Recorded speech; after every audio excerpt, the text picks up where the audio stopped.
So The Weeknd drops Dawn FM, and personally, I loved it.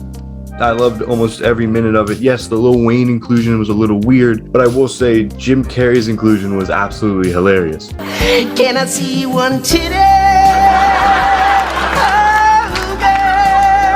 I think the use of the 80s synth pop new wave style that he's been kind of leaning towards has really fit with his voice. I think personally Less Than Zero has got to be my favorite, but that run from Gasoline to How Do I Make You Love Me to Take My Breath to Sacrifice has got to be the best 4-track run so far in 2022. Wow!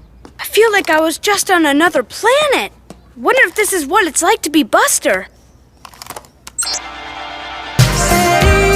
I love you, girl, but I'm out of time. Say I'm there for you, but I'm out of time. But this has got me wondering, with the likes of The Weeknd, Silk Sonic, and Dua Lipa all incorporating the sounds of old into their music, when is the line crossed between inspiration and ripping off a sound? Now let's look at 3 cases: The Weeknd, Silk Sonic, and Tory Lanez.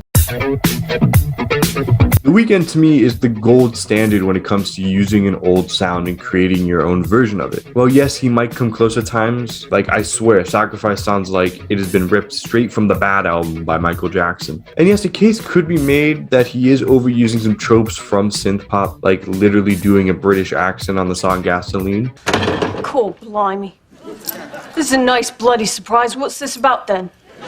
Really? It's about the weird, fake English accent. Bollocks. I think it really pulls it off and makes it his own. I mean, he got a cosign from Quincy Jones.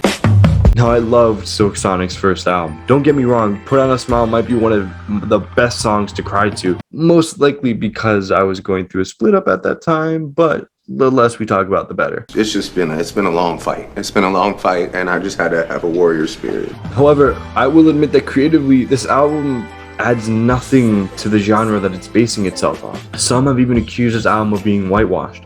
While I did enjoy the album, I can't really argue. And Fly As Me is a fantastic track, but it sounds like the backing track to an Old Navy commercial. I deserve to be with somebody as fly as me. Somebody this fly.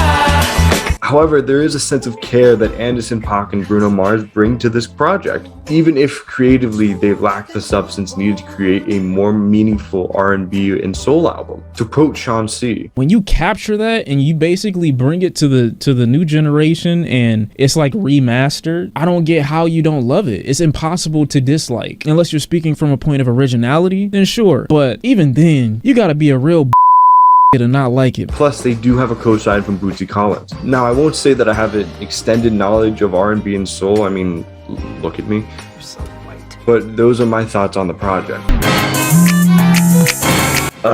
God, do I have to review this? I mean, look, I hate to bring someone's personal accusations into account when I review, but Tory Lanez, from all accusations, is a piece of shit. Okay, so he put out an 80's album, and it's just like the rest of his work. It's trash! Trash! Trash! The album is titled Alone at Prom.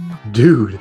You 36! His problem boils down to this. Not only is it a subpar artist trying a new style and failing to add any creativity to said style, but it is an artist who is blatantly ripping off a popular trend to cover up any other negative press that he might have surrounding him. Not only that, but you do it in such a terrible and uncreative way, so it's bland enough to appeal to radio. He didn't make this project out of creativity, but most likely in necessity to clear his name. It adds nothing. It's bland and boring from an artist whose discography can fall under that description. Look, there is nothing wrong from enjoying something from Tory Lanez's last album. However, this sudden shift in using more nostalgic sounds to create your own music is a double-edged sword. While it does appeal to the masses, it also doesn't add anything stylistically to the music that you're taking from. But that's my opinion on the matter. Again, I love Dawn FM. It was fantastic. What do you guys think about the album? What do you guys think about this take?